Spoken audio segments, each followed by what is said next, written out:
हाँ जी, स्टार्ट कर रहे हैं सीयूईटी सीरीज अकाउंटेंसी के लिए। आपके सामने वो टॉपिक भी आएंगे जो मेरी वीडियोस देखते हैं, जो टॉपिक कवर नहीं हुए सीबीएसई सिलेबस में। एनपीओ हो गया और एक आपका रिडेम्पशन ऑफ डिबेंचर हो गया। जो सीबीएसई वाले स्टूडेंट देख रहे हैं, मैं क्वेश्चन जब स्टार्ट करती हूँ तो मैं बता देती हूँ कौन से चैप्टर से रिलेटेड है। एनपीओ के आपको नहीं करने हैं और रिडेम्पशन के आपको नहीं करने, बाकी सारे जो एमसीक्यू डिस्कस होंगे वो आपके भी काम आएंगे। तो ये वीडियो उन लोगों के लिए भी है बेसिकली, ठीक है। पहला क्वेश्चन आपके सामने जो आ रहा है वो एनपीओ रिलेटेड है और फर्स्ट के 4-5 न्यूमेरिकल्स एनपीओ रिलेटेड है। डिटेल में तो बेटा हम नहीं जा सकते, क्योंकि डिटेल में जाने के लिए मैं आपको ऊपर आपको आई बटन में दिख जाएगा एक फोल्डर मेरा प्लेलिस्ट, जिसमें एनपीओ रिलेटेड बेसिक चीजें आपको पता चल जाएंगी। वो बेसिक 3-4 छोटी छोटी वीडियो है, वो देख लेना तो थोड़ा बेस क्लियर होगा, क्योंकि उतनी डिटेल में अभी मैं इन एमसीक्यू में नहीं जा पाऊंगी। देखिए जी, हमारे सामने जो फर्स्ट क्वेश्चन डिस्प्ले हो रहा है, हाँ पेपर का भी फॉर्मेट डिस्कस कर लेते हैं। आपको जो मिलेगा टाइम वो 45 मिनट्स मिलेगा। 200 क्वेश्चंस आपके सामने, सॉरी मैक्सिमम मार्क्स आपके 200 होंगे और 50 क्वेश्चंस आपको मिलेंगे। 40 क्वेश्चंस आपको अटेम्प्ट करने हैं। Each question is of 5 marks और 1 मार्क की आपकी नेगेटिव मार्किंग होगी फॉर द रॉन्ग आंसर, ठीक है। पहला क्वेश्चन जो आपके सामने दिया हुआ है वो दिया हुआ है आपको मैच फंड। देखिए जो मैच फंड है वो दिया हुआ है 1,50,000 रुपीज का, ठीक है। 1,50,000 का आपके पास मैच फंड है और उसमें आपको रिवेन्यू जनरेशन हो रहा है 20,000 का, तो बेसिकली आपके पास 1,70,000 रुपीज आ रहे हैं, ठीक है। टोटल फंड हमें चेक करना होता है कितना हमारे पास आ रहा है।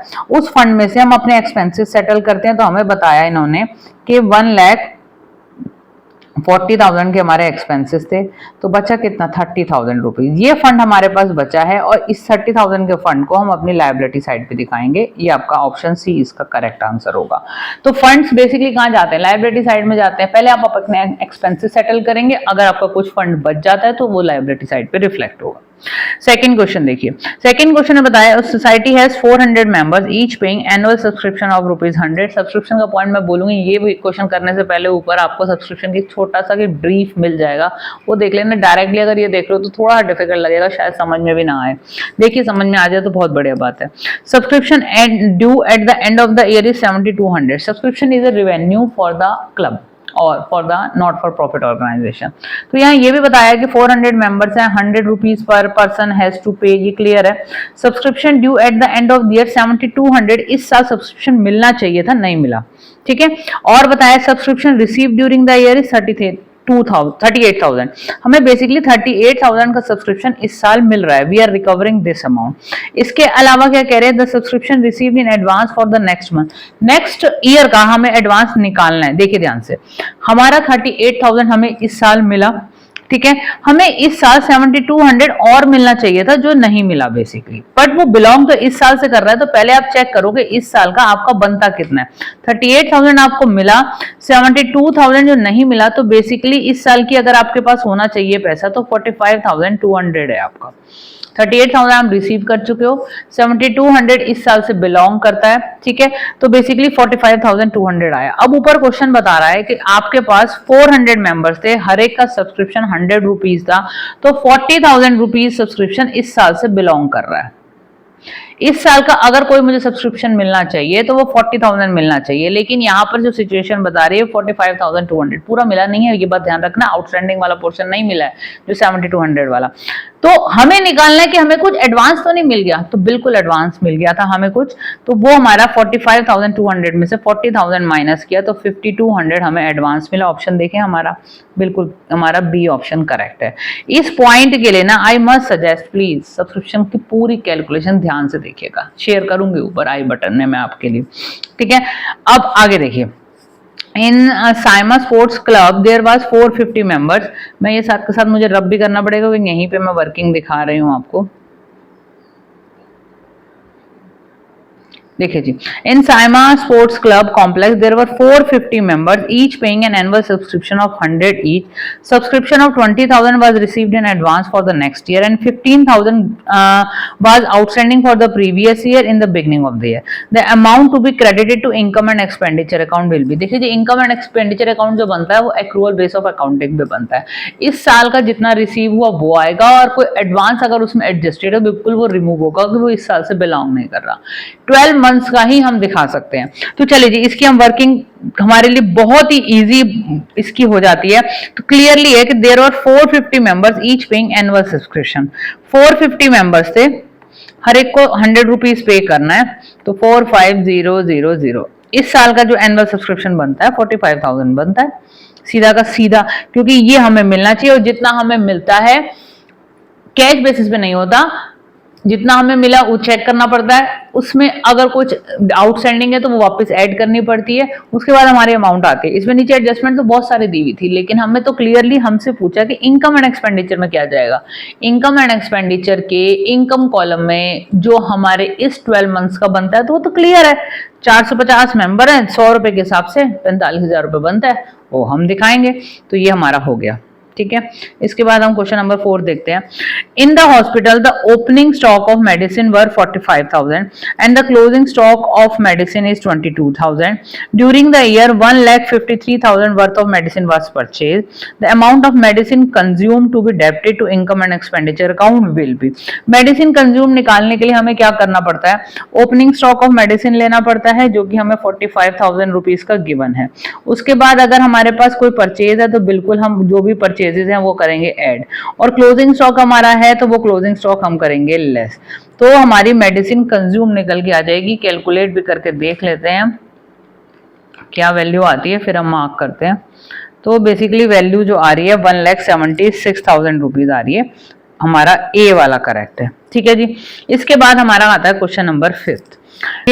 Which of the following item appear in income and expenditure account but in receipt and payment account? कौन सी ऐसी एक्सपेंडिचर है, देखिए एंट्रेंस फीस कॉमन है, दोनों जगह आता है, सब्सक्रिप्शन कॉमन है, दोनों जगह जाता है, डेप्रिसिएशन हमारा सिर्फ इनकम एंड एक्सपेंडिचर अकाउंट में आता है और रिसीट एंड पेमेंट अकाउंट में नहीं आता, तो हमारा ऑप्शन सी इज करेक्ट, ठीक है। यहां तक आपके फर्स्ट 5 क्वेश्चन एनपीओ रिलेटेड थे।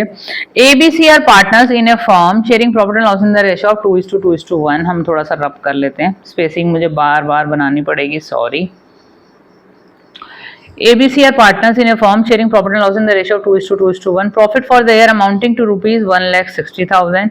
The profit credited to each partner. हर एक पार्टनर को आपको प्रॉफिट क्रेडिट करना है, तो क्लियर सी बात है प्रॉफिट शेयरिंग रेशियो 2:2:1 है। 1,60,000 हुआ हमारा, थोड़ा जल्दी करो, लास्ट वाले का निकाल लो। 32,000 लास्ट वाले का आ रहा है, ठीक है। एक का मैंने निकाला बाई चांस, बाकी किसी में भी नहीं आ रहा वो, तो 32,000 सी वाला जो ऑप्शन है, तो ये वाला आपका बन गया। मैंने लास्ट वाला पता है क्यों निकाला, वहां पे ना 1/6 था, मुझे था कि 1/5 सॉरी, तो मैं उसका 2/5 हमारे लिए निकालना इजी हो जाता।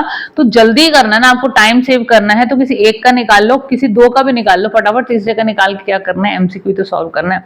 इसके बाद देखिए, while calculating operating profit which of the following will be added to net profit.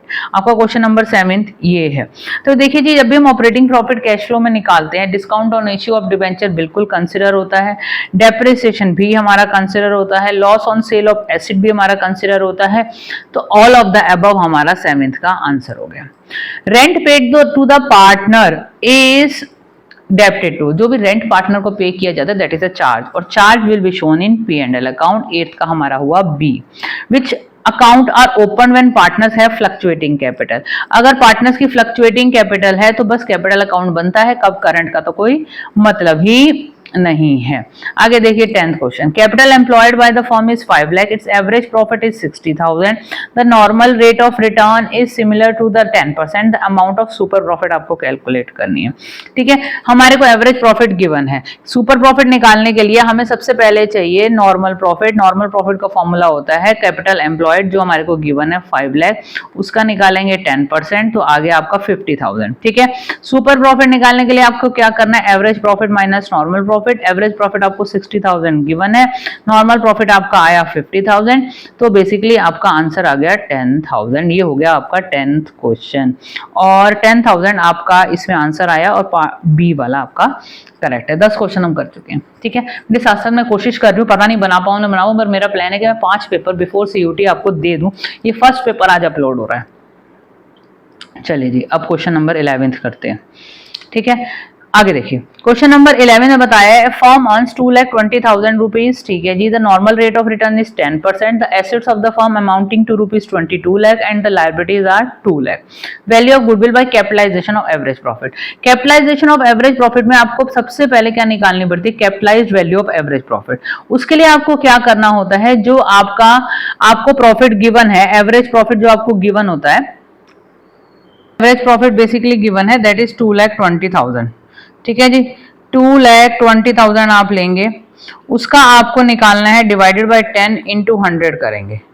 ठीक है, तो आपका 22 लाख रुपए आ गए। ठीक है, capitalise value of average profit में से आपको कैपिटल एम्प्लॉयड बेसिकली माइनस करनी होती है। कैपिटल एम्प्लॉयड कैसे निकलेगी? आपके पास टोटल एसेट्स गिवन है, आपके पास लायबिलिटीज गिवन है, तो 22 लाख की आपके पास टोटल एसेट्स है, उसमें से 2 लाख की आपकी लायबिलिटी है, तो बेसिकली 20 लाख रुपीज आपकी कैपिटल एम्प्लॉयड हो गई, तो 2 लाख रुपए, 2 लाख रुपीज आपका आंसर होगा। आपका जो गुडविल निकलेगी वो 2 लाख रुपीज आई। 11th का हमारा पार्ट बी हमारा करेक्ट आंसर है। इसके बाद देखिए, इसके बाद हमारे पास क्वेश्चन नंबर 12 है। XYZ are partner sharing profit and loss in the ratio of 3:2:1। They agreed to M into the firm. X and Y and Z agreed to give 1/3, 1/6 and 1/9 of their profit and the share of M will भी हमें ये निकालना है। तो basically आप क्या करो, आपके पास जो शेयर है 3/5 और 1/6, 3/6 का आपको 1/3 निकालना पड़ेगा, और उसके बाद आपको 2/6 का भी आपको 1/6 निकालना पड़ेगा, और आपको 1/6 का आपको 1/9 निकालना पड़ेगा। इतना इतना पोर्शन ये सरेंडर कर रहे हैं, तो आंसर आ जाएगा आपका 3/18, 2/6 is 36 और आपका 1/54। अब जब आप इसका एलसीएम लेते हो तो 18 + 6 + 2 ये आ रहा है आपका। तो बेसिकली आपका जो आंसर आएगा वो आएगा 13/54। ये आपकी सिंपल मैथ्स है जो आपको करनी है। कितना कितना पोर्शन सरेंडर करेंगे, जो सरेंडर्ड पोर्शन है वही एम का शेयर होगा जो नया पार्टनर आ रहा है। तो 13/54 आपका आंसर आया। 12th का आपका जो आंसर है दैट इज ऑप्शन सी। ठीक है, 12th के बाद हम जाते हैं क्वेश्चन नंबर 13 पे। ठीक है जी, हमें तो वीडियो हमारी लंबी जरूर बनेगी, बिल्कुल हम समझा रहे हैं, बट आप जब करेंगे तो आप करके देखिएगा आप कितने देर में कर पा रहे हैं। अब ये पेपर मैं एक आधा सैंपल पेपर भी शेयर कर दूंगी। 5 पेपर मैंने प्लान किए हुए हैं, 5 पेपर मैंने तैयार भी किए हुए हैं जो मुझे कराने हैं। लेट्स सी कितने होते हैं। When a new partner does not bring his share of goodwill in cash, the amount is debited to his current account। जो नया पार्टनर होता है उसके करंट अकाउंट से हम करते हैं debit. ABC are partner in a firm. चलो जी पहले रबिंग कर लें भैया, स्पेस तो बना लें अपना।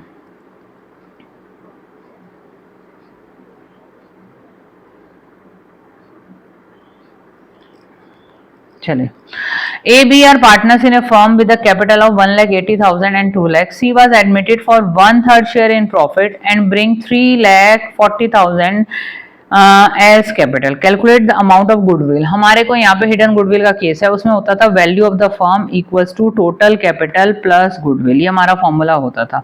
नया पार्टनर लेके आ रहा है 3,40,000 फॉर 1/3 शेयर के लिए। ठीक है, 3,40,000 वो 1/3 के लिए ला रहा है, तो फुल शेयर निकालेंगे तो हम क्या करेंगे, 1/3 शेयर हमारे पास, हाँ 1/3 है ना, 3,40,000 इंटू 3 कर लीजिए तो आपका आ गया 10,20,000। ठीक है, आपकी वैल्यू ऑफ द फर्म तो हो गई 10,20,000। टोटल कैपिटल आप निकालिए, आपको गिवन है 1,80,000 एक की, दूसरे की है आपकी 2 लाख और तीसरे की भी लेनी है 3,40,000, तो बेसिकली 7,20,000 टोटल कैपिटल हो गई। ठीक है, प्लस गुडविल, तो हमने गुडविल कैसे निकलेगी, 10,20,000 में से 7,20,000 माइनस कर दो तो 3 लाख रुपीज आपकी आ गई गुडविल। 3 लाख आपके पास ऑप्शन है, बिल्कुल है, ऑप्शन डी इज करेक्ट। ठीक है, ये भी हो गया हमारा। अब हम क्वेश्चन नंबर 15 देखते हैं बेटा। 15 में क्या बोला है, ABC are partner sharing profit and losses in the ratio of 4:3:2, decided to share future profit in the ratio of 2:3:4 with effect from April 1st, 2021। Workman compensation reserve appears 45,000 and they are saying that there was a claim of 54,000। देखिए जितना reserve है उससे ज्यादा का हमारा claim आ गया। ठीक है, ये जो क्लेम होता है हमारा, बेसिकली इस क्लेम का होना क्या है, मैं सारे पॉइंट डिस्कस करना चाहूंगी। ये जो क्लेम होता है, पहले तो हम इसे रिवैल्यूएशन में ट्रांसफर करते हैं, फिर पार्टनर से हम इससे शेयरिंग कराते हैं, पार्टनर्स लॉस को बियर करते हैं। तो पहला ऑप्शन दिया है 45,000 debited among partners in old profit sharing ratio, गलत है ये, उनको कैसे मिल सकता है, हमारे पास क्लेम ही ज्यादा का है। 54,000 क्रेडिटेड अमंग, क्रेडिट किस बात के, ये बी भी ऑप्शन गलत है। 54,000 is shown as a claim on workman compensation new balance sheet, बिल्कुल ये क्लेम में पे तो नहीं होता है, रिजर्व में से पैसा उठा के क्लेम में ट्रांसफर होता है और फिर नई बैलेंस शीट में हम इसे शो करते हैं बेसिकली। ठीक है, सेटल होने के बाद, सेटल किया, रिजर्व से पैसा उठा के क्लेम में ट्रांसफर किया, रिजर्व भी हमारा लायबिलिटी साइड पे आ रहा था, अब वो क्लेम में पैसा चला गया तो क्लेम भी हमारा लायबिलिटी साइड पे दिखाया जाएगा। ठीक है, और कैपिटल रेशियो में कोई लॉजिक ही नहीं है, फोर्थ पॉइंट भी आपका गलत है, तो बाकी तीनों पॉइंट आपके गलत हैं। चलिए जी, हम क्वेश्चन नंबर अब 16 पे बात करते हैं। 16 में बताया कि ABC are partner sharing profit and loss in the ratio of 432 decided to share profit equally. Okay, goodwill of the firm is valued at 10,800, the adjustment entry will be. Question number 16 में आपसे adjustment entry मांग रहे हैं, और adjustment entry करने के लिए सबसे पहली चीज आपको क्या करनी है, आपको यहाँ पर सेक्रीफाइसिंग और गेनिंग रेशियो निकालना है। देखिए जी, हमारे पास इन्होंने in the ratio of 4:2 decided to share profit equally, यानी ओल्ड प्रॉफिट शेयरिंग रेशियो 4:3:2 था, new profit sharing ratio equal था। अब ये जो वीडियो देख रहे हैं उन्हें न्यू और ओल्ड लेके सैक्रिफाइसिंग और गेनिंग रेशियो निकालना आता होगा, तो इस क्वेश्चन में हमारा क्लियर, मैंने पहले ही कैलकुलेट कर लिया है, हमारा यहाँ पर पार्टनर ए जो है वो सेक्रीफाइस कर रहा है और पार्टनर बी हमारा गेन कर रहा है। पार्टनर ए सेक्रीफाइस कर रहा है 1/9 से। ठीक है, तो बस इतने से हम उसे कंपनसेट करेंगे, दैट्स इट। ठीक है, तो हम इसका, हमारा जो ऑप्शन आएगा 1/9 पोर्शन निकालते हैं हम 10,800 का, 1200 पार्टनर ए सेक्रीफाइस कर रहा है तो उसको किया जाएगा क्रेडिट। किसमें क्रेडिट हो रहा है? पार्टनर ए। और हमारा इसमें सी ऑप्शन में पार्टनर ए को क्रेडिट किया जा रहा है और पार्टनर सी ऑप्शन को डेबिट किया जा रहा है। ऑप्शन सी इज करेक्ट, क्योंकि इस क्वेश्चन के अंदर पार्टनर ए जो है वो सेक्रीफाइस कर रहा है और पार्टनर सी हमारा गेन कर रहा है और पार्टनर बी का निल आ रहा है। हमें सेक्रीफाइसिंग रेशियो निकालने के लिए old ratio minus new ratio करना है, वो मैं शो नहीं कर रही हूँ, वो 1/9 आ रहा है, तो हमारा ऑप्शन सी इज करेक्ट। ये हुआ क्वेश्चन नंबर 16। अब हम 17 पे जाते हैं।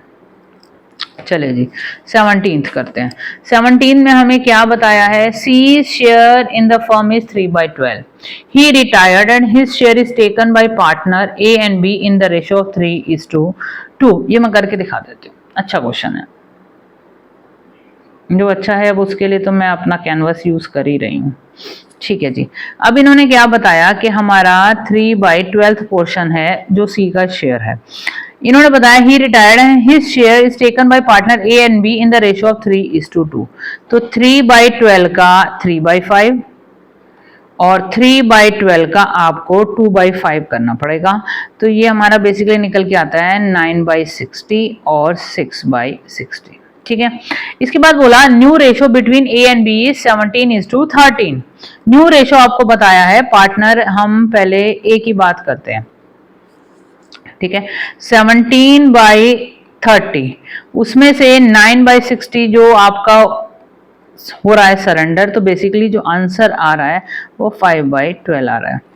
और हमारा दूसरे केस में, पार्टनर बी के केस में हमारा जो निकल के आता है, हमारे पार्टनर बी के केस में हमारे आ रहे हैं 13/30 माइनस किया 6/60, सॉरी 60 आया ना, यहाँ से आया है 6/60, तो बेसिकली निकल के आ रहा है 4/12।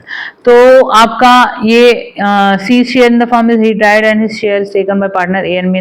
New ratio between this, old ratio among A B and C, वो क्या था आपका? तो बेसिकली जो हमारा पार्टनर ए का निकाला वो 5/12 आया, पार्टनर बी का निकाला वो 4/12 आया और पार्टनर सी का तो आपको गिवन ही है, तो आपका जो रेशियो बन के आया 5:4:2। कौन सा आंसर है? 5:4:2।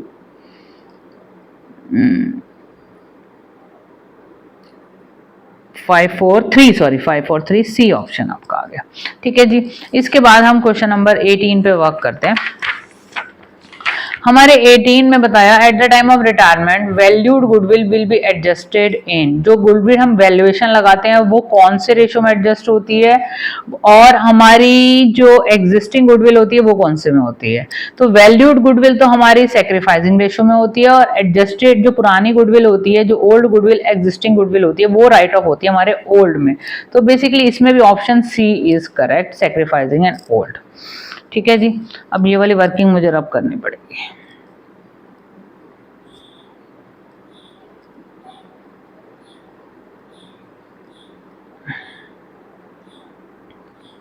ठीक है। इसके बाद RSTU, for RSTU were partners in a firm sharing profit and loss in the ratio of 3:2:1. You died and new profit sharing ratio is this. On use death, his share of goodwill is calculated 45,000 while doing journal entry R will be. R का क्या रहेगा? तो देखिए जी, इसमें करना क्या है आपको, इसमें आपके पास सिर्फ हमें पकड़ना है आर का केस कि वाइल डूइंग जर्नल एंट्री। देखो जी, जब भी कोई पार्टनर की हमें न्यू प्रॉफिट शेयरिंग रेशियो भी गिवन है और ओल्ड भी गिवन है, तो ये ध्यान रखना है कि जब डिसीज पार्टनर को गुडविल दी जाती है तो वो हमें कैसे दी जाती है, गेनिंग टू सैक्रिफाइसिंग। तो इसमें बेसिकली आर गेन कर रहा होगा, तो आर का रेशियो, आर था हमारा फर्स्ट वाला 3 2 5 6 7 8, 3/8। आर का ओल्ड शेयर था 3/8, जिसमें से उसको हमें न्यू के टाइम पे 3 और 1 4 और एक 5, 3/5 हमें करना पड़ेगा माइनस। तो बेसिकली उसका जो आर आया सैक्रिफाइस वो 9/40, सैक्रिफाइस नहीं, वो गेन ही कर रहा होगा क्योंकि उसकी डेथ की वजह से गेन हो रहा है, तभी तो वो सरेंडर कर रहा है। 9/40 आ रहा है। अब हमारे को ये बताया 45,000 हमारी थी गुडविल, उसका आपको करना क्या है, यहाँ पे आपको जहां पर जो गुडविल बताइए वो 45,000 बताइए किसकी, जिस पर्सन की डेथ हो रही है। आपको पहले फुल गुडविल निकालनी पड़ेगी। तो यू की डेथ हो रही है, यू का शेयर था 1/8, तो इसका 8/1 कर लीजिए आप। 8/1 करते हैं तो हमारा आता है 45,000 का 8, 3,60,000। इसका 3,60,000 नहीं, 3 आपका आ रहा है, हाँ 3,60,000 40th पोर्शन, क्योंकि इतना पोर्शन वो गेन कर रहा है 81,000। ठीक है, तो 81,000 बेसिकली उससे डेबिट होंगे। देखें ऑप्शन ए। ठीक है जी, इसके बाद आ जाइए क्वेश्चन नंबर 20 पे। EFGH are partner sharing property of in the ratio 1:4:3:2। H died and goodwill is valued ₹4 lakh, ये टोटल गुडविल गिवन है। न्यू प्रॉफिट शेयरिंग रेशियो भी गिवन है। ठीक है जी, इसी तरीके का ही क्वेश्चन है जैसा ये ऊपर वाला है। चलो जी कर लेते हैं।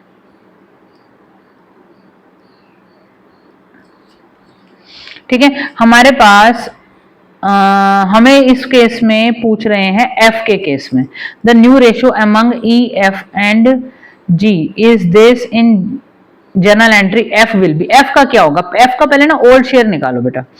4 और 1 5 6 7 8 9 10, तो इसका रेशियो है 4/10 ओल्ड, और इसका न्यू रेशियो एफ का कितना आ रहा है, 4 5 6 7 8 9 10, 3/10।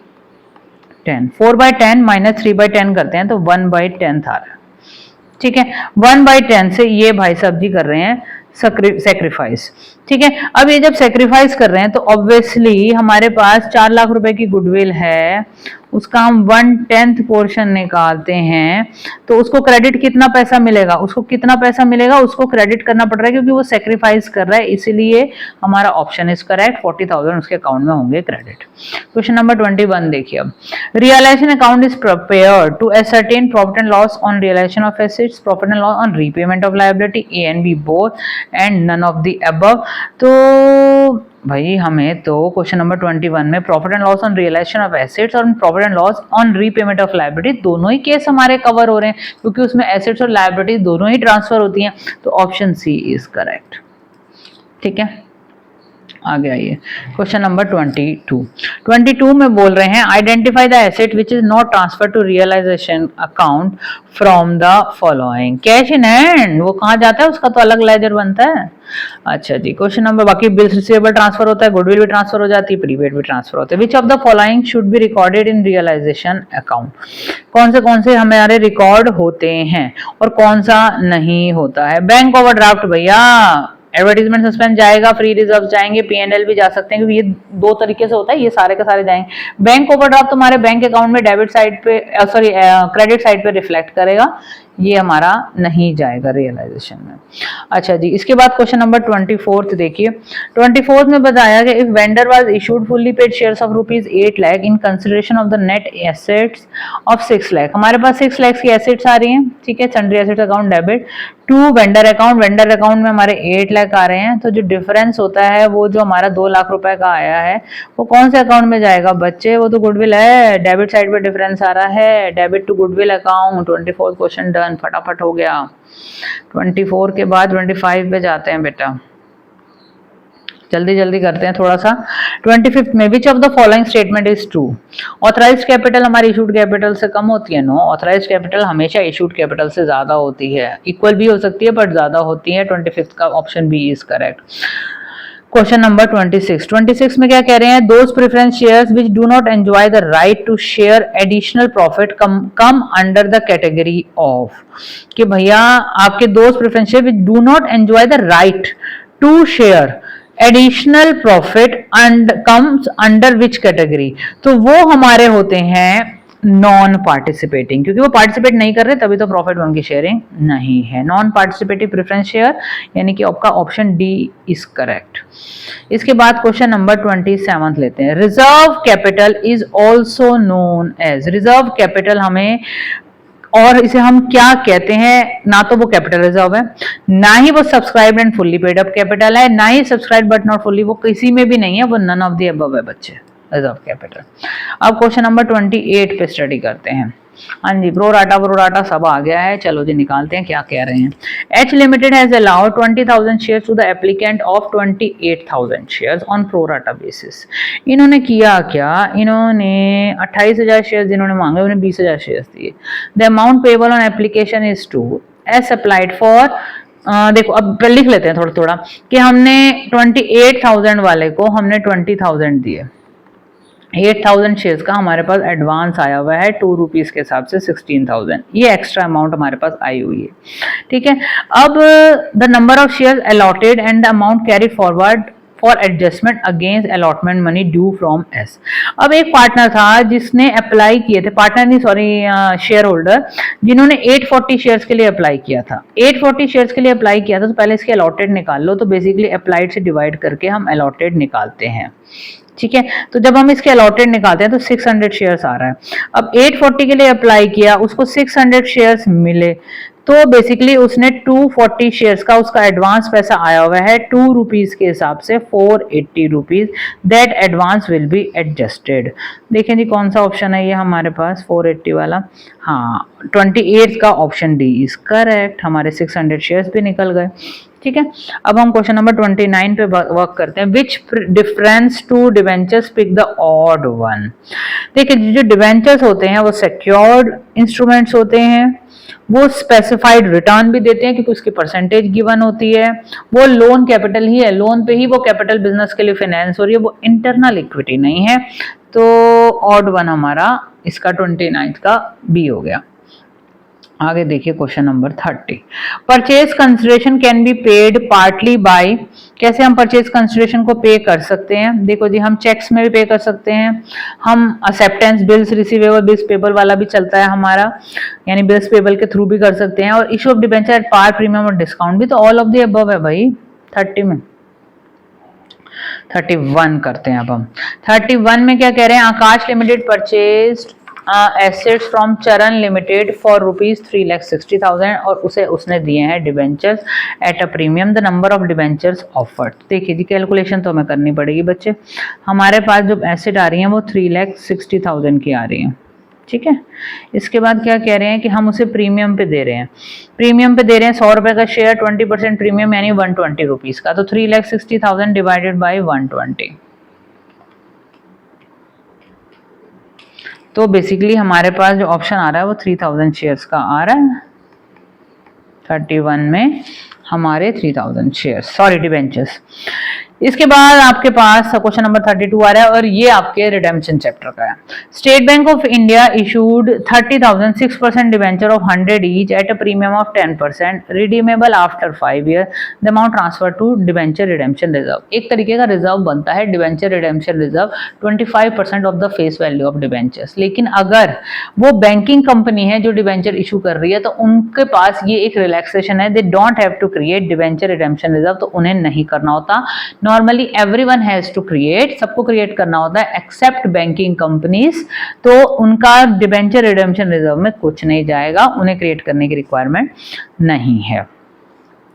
अब हम क्वेश्चन नंबर 33 पे वर्क करते हैं। Union Bank of India decided to redeem 30,000 6% debenture of ₹100 each at a premium of 8% on June 30th 2021। How much the amount it has to invest. देखिए जी, दो रिजर्व बनते हैं, एक डिवेंचर रिडेम्पशन रिजर्व, एक हमारा बनता है debenture reserve investment account. Investment भी बैंकिंग कंपनीज रिलैक्स्ड है, ये यूनियन बैंक ऑफ इंडिया, तो इन्हें इन्वेस्टमेंट भी नहीं करनी है। इसके आंसर 33 का आंसर देखें, no amount is required to invest, D वाला ऑप्शन करेक्ट होगा। ये सिर्फ बैंकिंग कंपनीज के केस में एक्सेप्शन है, ये 15% रेट होता है इसका, डीआरआर का आपका होता है 25% और इन्वेस्टमेंट का रेट होता है 15% of the face value, but there is no need to create if banking companies are issuing debentures. ठीक है जी। इसके बाद क्वेश्चन नंबर हम 34 देखते हैं। While preparing balance sheet of the company security premium is shown under which head. Security premium हमारी कहाँ दिखाई जाती है? Non current liability, current liability हमारा तो शेयर होल्डर्स फंड में जाता है, रिजर्व एंड सरप्लस का पार्ट है वो। ठीक है जी। इसके बाद क्वेश्चन नंबर 35 देखते हैं। Which of the following item is shown under the head fixed tangible asset while preparing balance sheet? Goodwill intangible, inventory current, live stock आपके फिक्स टेंजिबल में अगर कोई ऑप्शन आपका जा रहा है तो आपका 35th में डी वाला जाएगा, लाइव स्टॉक, वो ये आपकी फिक्स टेंजिबल एसेट। तो 35 का हम करेंगे डी ऑप्शन। अब हम 36 पे जाते हैं। Unclaimed dividend, unclaimed dividend is shown in equity and liability item of the balance sheet under heading current liability है बच्चे। ये तो A firm is earning good profit but it has become bankrupt because, वो bankrupt क्यों हो जाती है?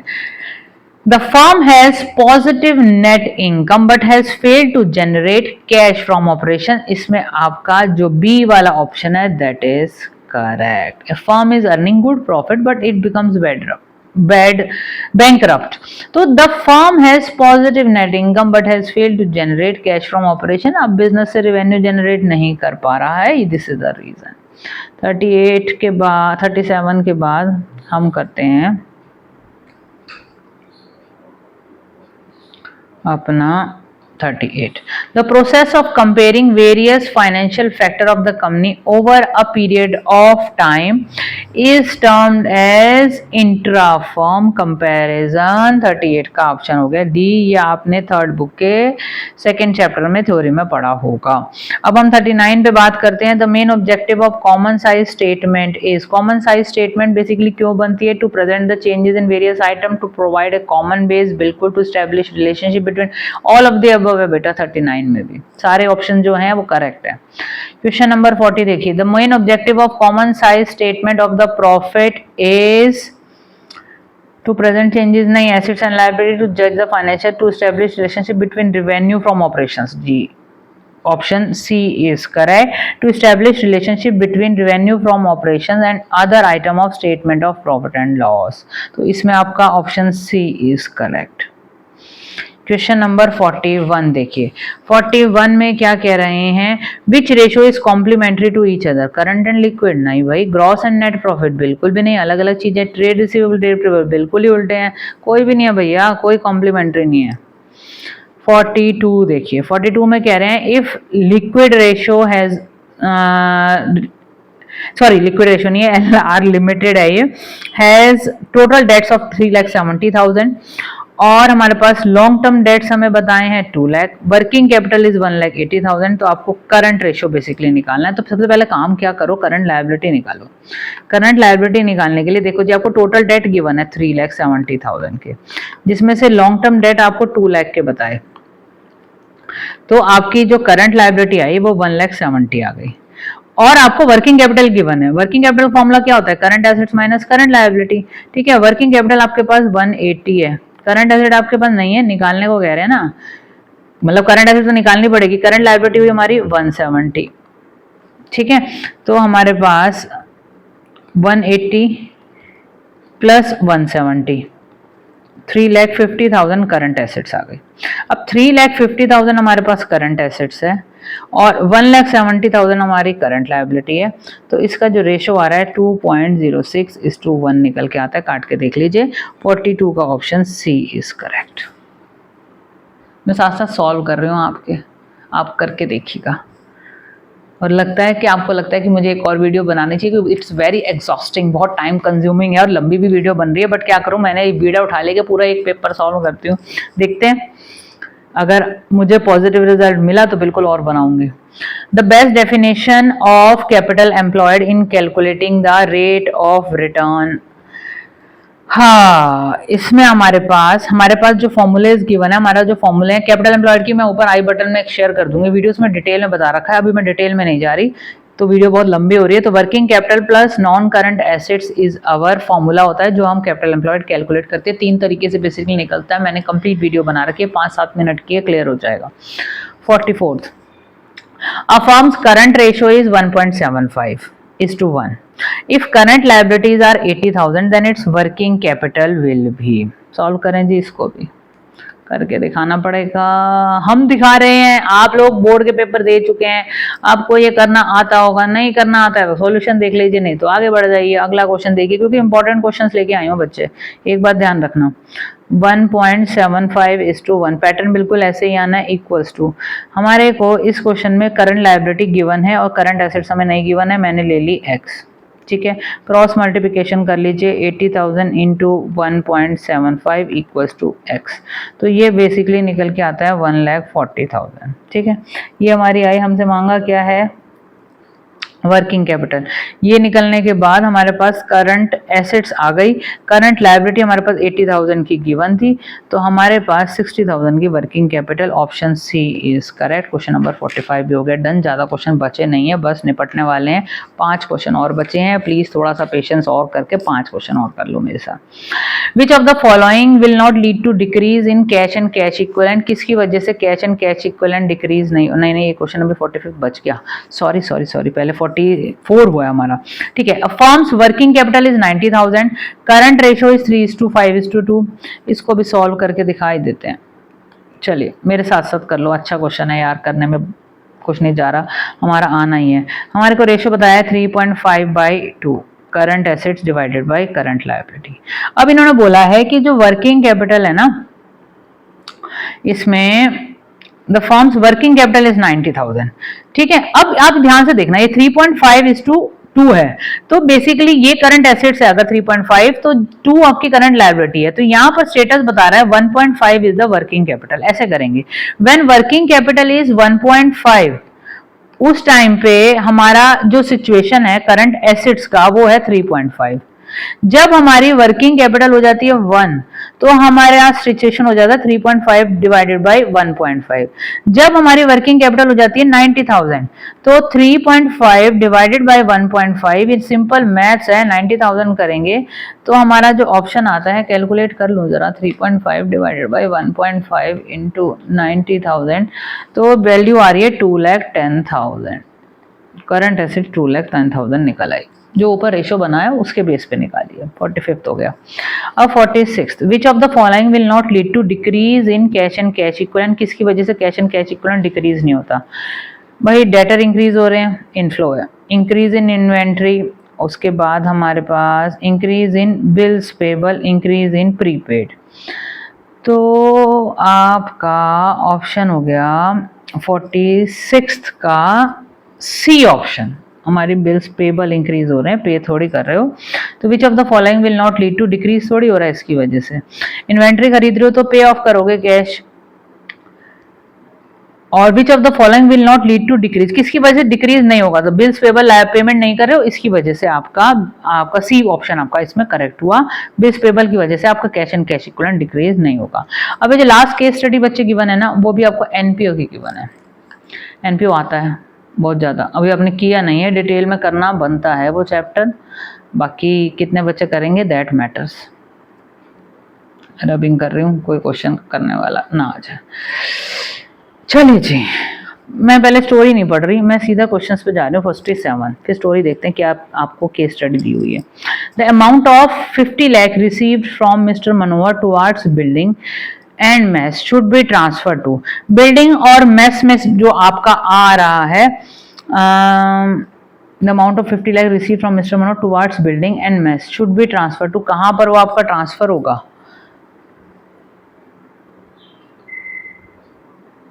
आपका डी में गई, बिल्डिंग फंड है, सॉरी ये तो आपका बिल्डिंग फंड हुआ, इनकम एंड एक्सपेंडिचर में नहीं गई। डोनेशन क्योंकि वो ह्यूज अमाउंट है, अगर कैपिटलाइज डोनेशन है तो वो आपकी बैलेंस शीट में जाती है, और अगर आपकी नॉर्मल डोनेशन है तो इनकम एंड एक्सपेंडिचर में जाती है। तो 47 का सॉरी आपका जो ऑप्शन डी है that is correct.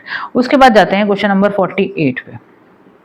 The amount of 35 lakh spent on construction of the building should be, जो बिल्डिंग के कंस्ट्रक्शन पे हम स्पेंड कर रहे हैं उसमें क्या करना है, reflected on debit side of income and expenditure account, reflected on the asset side कहाँ से आ गई, reflected as deduction from the building fund and addition. ये एक प्रोसीजर होता है। बेसिकली हम क्या करते हैं, हमने एक बिल्डिंग फंड बनाते हैं, जब तक बिल्डिंग बन रही होती है वहां से पैसा लेते हैं, और एक तरीके की जो एनपीओ है उनकी एक कैपिटल फंड कैपिटल हो जाती है बिल्डिंग, क्योंकि वो रेवेन्यू जनरेट कराएगी, वो कैपिटल हो गया।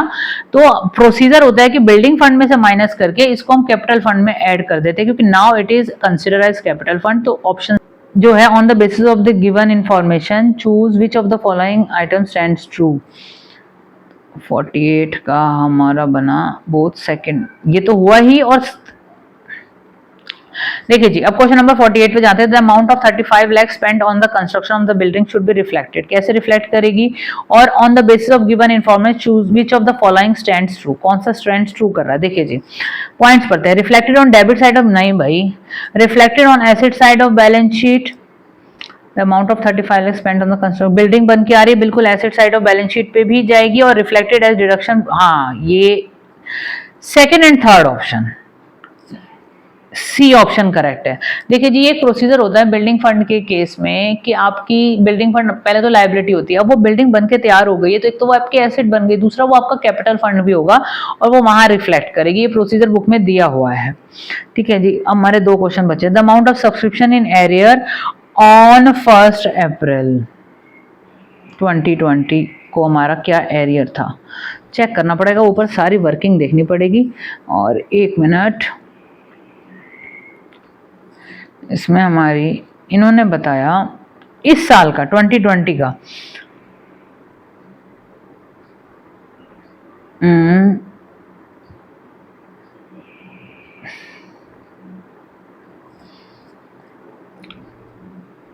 The amount of subscription in arrear on April 1 2020।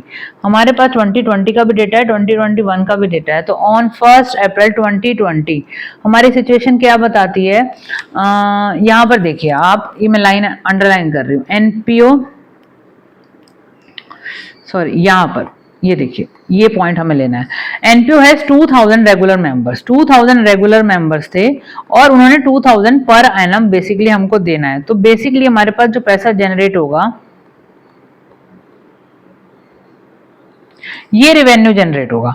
अब हुआ क्या कि on 1 April 2020 180 member has not paid for subscription of previous year. 180 members है जिन्होंने पे ही नहीं किया, 2000 में से 180 मेंबर्स ने पे नहीं किया 2000 के हिसाब से, 180 इंटू 2000, तो बेसिकली 3,60,000 रुपीज हमें पे नहीं हुए हैं। और हमसे यही पूछा है कि एरियर क्या है, ये बात यहां पर बताई हुई है, ठीक है। नीचे देखें ऑप्शन में,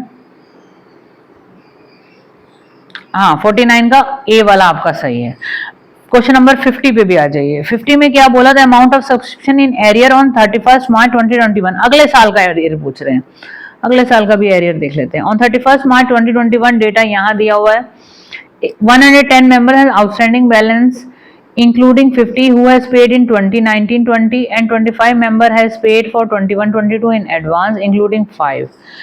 तो बेसिकली 110 मेंबर्स थे जिन्होंने नहीं पे किया 2000 के हिसाब से, 110 मेंबर्स ने 2000 के हिसाब से हमें, देखिए जी ऑन 31 मार्च 2021 समझने वाला है। 110 members has outstanding balance including 50 who has not paid for 2019 and 20। उन्होंने 19-20 पे भी नहीं दिया था और अब भी नहीं दिया, हमें 19-20 में नहीं दिया तो उससे हमें कोई मतलब नहीं। अभी हम 110 मेंबर्स का देख रहे हैं। And 25 member has paid for advance पे किया, एडवांस को मैं कंसिडर नहीं कर रहा। तो बेसिकली हमारी आउटस्टैंडिंग जो हुई, जो हमें मिली नहीं है, जो आउटस्टैंडिंग एरियर रहा वो 110 मेंबर है, 2000 रुपए पर मेंबर बना, तो 2,20,000 हमारा आंसर बनता है। इसमें ऑप्शन गिवन है 2,20,050 का हमारा ऑप्शन हुआ। It's a very long video मैं देख रही हूँ, बट मैंने 50 क्वेश्चंस कवर करने की कोशिश की है और आपको समझाने की कोशिश करी है। होप आपको समझ में आए। एक पेपर मैंने बना दिया, कोशिश करूँगी 1-2 पेपर और बना दूँ, 5 पेपर सेट करके तो बैठी हूँ, देखती हूँ कब तक सीयूटी तक ये पेपर बनेंगे। तो अगर अगर अगर कहीं से भी आपको फ़ायदा लगा है तो मुझे ना थोड़ा सा शेयरिंग चाहिए, ये आप शेयरिंग करेंगे, इतनी गुरु दक्षिणा मुझे दे के जाएंगे। All the best.